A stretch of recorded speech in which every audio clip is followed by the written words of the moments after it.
India की सबसे toughest medical crisis के दौरान पतंजलि कंपनी पूरे देश में एक ऐसी दवाई बेच रहा था जिसका कोई साइंटिफिक प्रूफ नहीं था। बाकी देखो ऐसा है, कोरोना किसी से पूछ के आता नहीं, तो बिना पूछे भी ले लोगे तो कोरोना ठीक हो जाए। मैं बात कर रहा हूँ कोरोनिल की। इस दवाई को बेचकर पतंजलि कंपनी ने सिर्फ 4 महीने के अंदर 250 करोड़ कमाया। पतंजलि कंपनी की फॉल्स एडवर्टीजमेंट की एक लंबी लिस्ट है। सालों से पतंजलि कंपनी और बाबा रामदेव एलोपैथी और साइंस को गाली देती रही, देश के कंज्यूमर्स को झूठ बोलती रही और प्रॉफिट बनाते रही। एलोपैथी एक ऐसी स्टूपिड और दिवालिया साइंस है। पिछले साल नवंबर के महीने में सुप्रीम कोर्ट ने पतंजलि कंपनी को सभी फॉल्स और मिसलीडिंग एड्स को बंद करने के लिए कहा, लेकिन बाबा रामदेव को सुप्रीम कोर्ट की इस बातों से कोई फर्क नहीं पड़ा।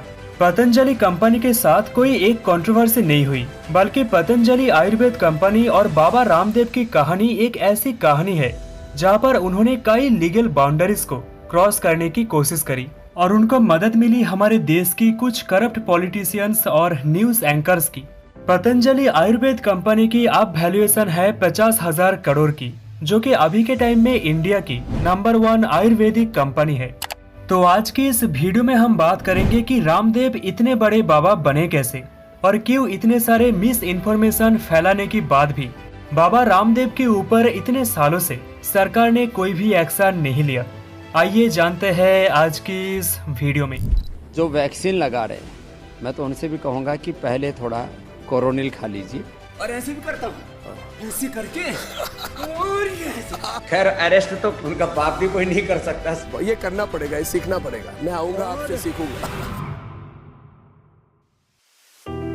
बाबा रामदेव यानी रामकिशन यादव, इनका जन्म हुआ था साल 1965 से लेकर 1975 के बीच में हरियाणा की एक किसान परिवार में। राइटर प्रियंका नारायण के मुताबिक रामकृष्ण का बचपन बहुत मुश्किल रहा है। उनके पिताजी के पास ज्यादा पैसा नहीं था और उनके 4 बच्चे भी थे।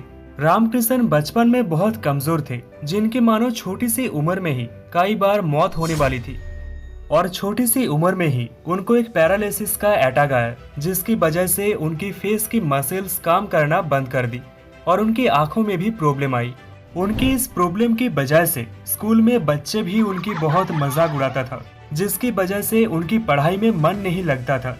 लेकिन रामकृष्ण को इस प्रॉब्लम की सॉल्यूशन मिला कुछ समय बाद, जब उनकी मुलाकात हुई आर्य समाज के लोगों से। आर्य समाज एक हिंदू रिफॉर्म मूवमेंट है जिसका सिर्फ एक मकसद है, योग और वेद को प्रमोट करना। एक समय पर बाबा रामदेव ने कहा था कि इस पर्टिकुलर समय में उन्हें रियलाइज हो गया था कि वेस्टर्न एजुकेशन उनके लिए सही नहीं है। इसके बाद उन्होंने पढ़ाई छोड़कर आर्स गुरुकुल में चला गया। गुरुकुल में आने के बाद इस लड़के ने अपना रामकृष्ण के नाम को त्याग दिया और अपने आप को बुलाने लगा रामदेव। गुरुकुल में आने के बाद इन्होंने उपनिषद, आयुर्वेद और वेद की पढ़ाई शुरू करी। कुछ महीने बाद एक दूसरा लड़का इस गुरुकुल में आया जिसका नाम था बालकृष्णा, जो अभी के टाइम में पतंजलि आयुर्वेद कंपनी की मैनेजिंग डायरेक्टर और बाबा रामदेव की राइट हैंड मैन है। छोटी सी उम्र से ही बाबा रामदेव की योगा और आयुर्वेद में काफी इंटरेस्ट रहा था, जिसके चलते आगे जाकर साल 1995 में बाबा रामदेव, बालकृष्णा और करमबीर ने मिलकर एक योगा पीठ की स्थापना करी हरिद्वार में, जहां पर बाबा रामदेव लोगों को योगा सिखाते थे और इसके साथ ही साथ आयुर्वेदिक मेडिसिन और सप्लीमेंट्स भी बनाते थे। इस योग पीठ की वजह से ही बाबा रामदेव और बालकृष्णा ने अपने कनेक्शंस बनाए लोगों के साथ, जिसकी मदद से इन्होंने पतंजलि आयुर्वेद का एक बहुत बड़ा एम्पायर सेट किया साल 2006 में। इस पर्टिकुलर समय में बाबा रामदेव बहुत पॉपुलर हो रहा था लोगों के बीच में उनकी योगा क्लासेस की वजह से। लेकिन बाबा रामदेव सबसे ज्यादा पॉपुलर हुआ साल 2000 में, जब उन्होंने आस्था टीवी चैनल के माध्यम से लोगों को योगा सिखाने लगे, क्योंकि रामदेव की योगा सिखाने की भाषा बहुत सरल होते थे और उनकी प्रवचन लोगों को समझ में आता था। और बहुत ही जल्द बाबा रामदेव पूरे देश में सबसे पॉपुलर योगा गुरु बन गए। कई लोग देश के कोने कोने से बाबा रामदेव के आश्रम में आने लगे योगा सीखने के लिए और आयुर्वेदिक मेडिसिन लेने के लिए।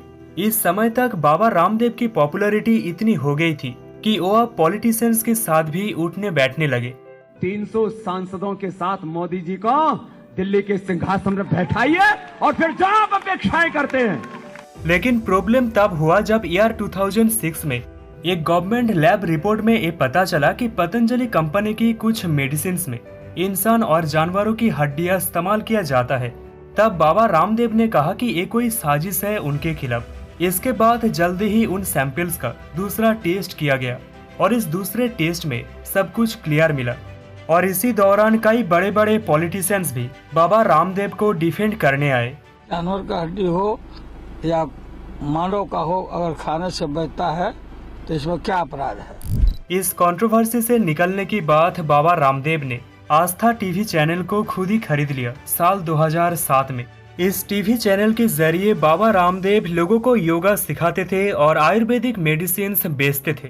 पतंजलि कंपनी साल 2006 से लेकर साल 2012 तक सिर्फ आयुर्वेदिक मेडिसिन बेच रहा था, लेकिन 2012 में बाबा रामदेव और बालकृष्ण ने कई और आयुर्वेदिक प्रोडक्ट्स जैसे कि बाम और ऑयल लॉन्च करे। फिर टूथपेस्ट, साबुन, शैम्पू, ऑयल और नूडल्स भी ले आए और इसके बाद मानो पतंजलि पूरे रिटेलर सेक्टर में आ गए। अब धीरे धीरे बाबा रामदेव और पतंजलि को हर एक जगह देखने के लिए मिलता था, चाहे वो न्यूज चैनल हो या एडवर्टीजमेंट।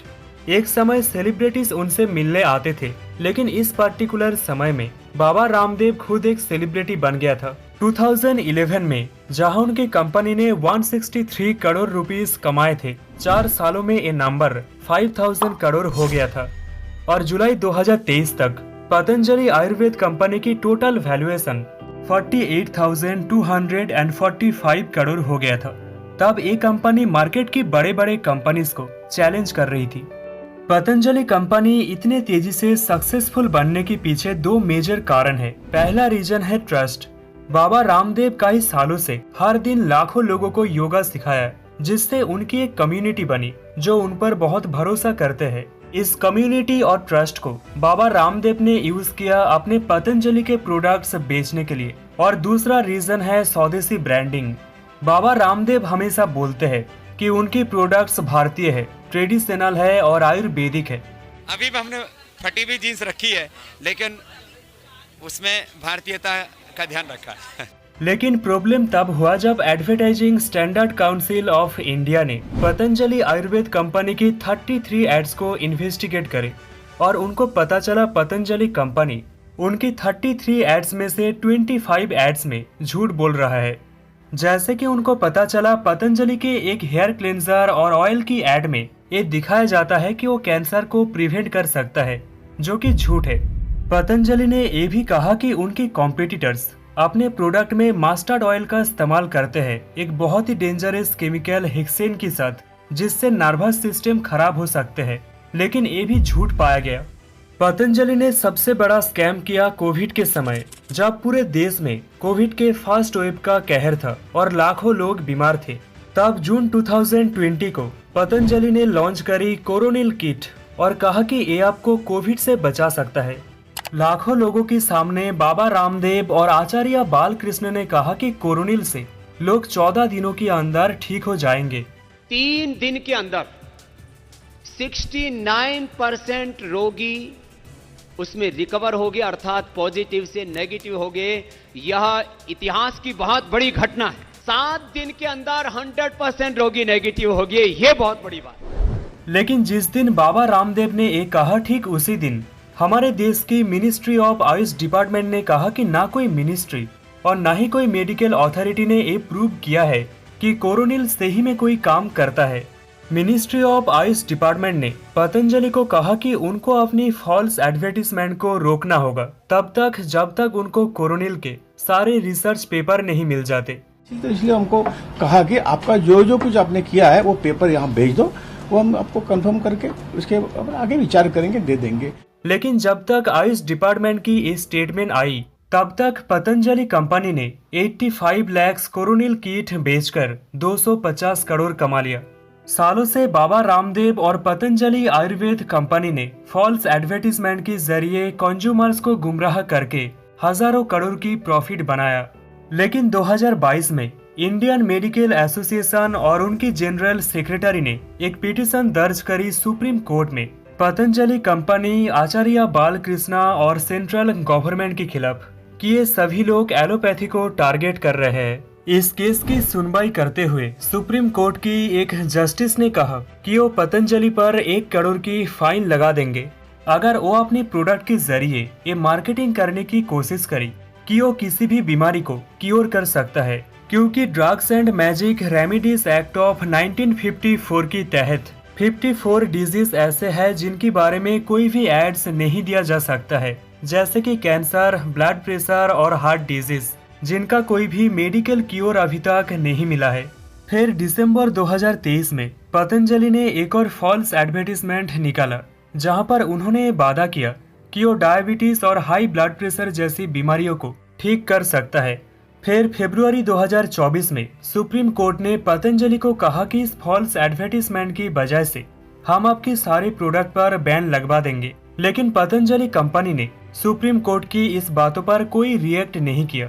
इन सारे चीजों की वजह से 9 अप्रैल 2024 को सुप्रीम कोर्ट ने एक अनकंडीशनल एपोलॉजी मांगी आचार्य बालकृष्णा और बाबा रामदेव से कि आप कोर्ट में आकर एक अनकंडीशनल एपोलॉजी दीजिए कि आपने ऐसा क्यों किया।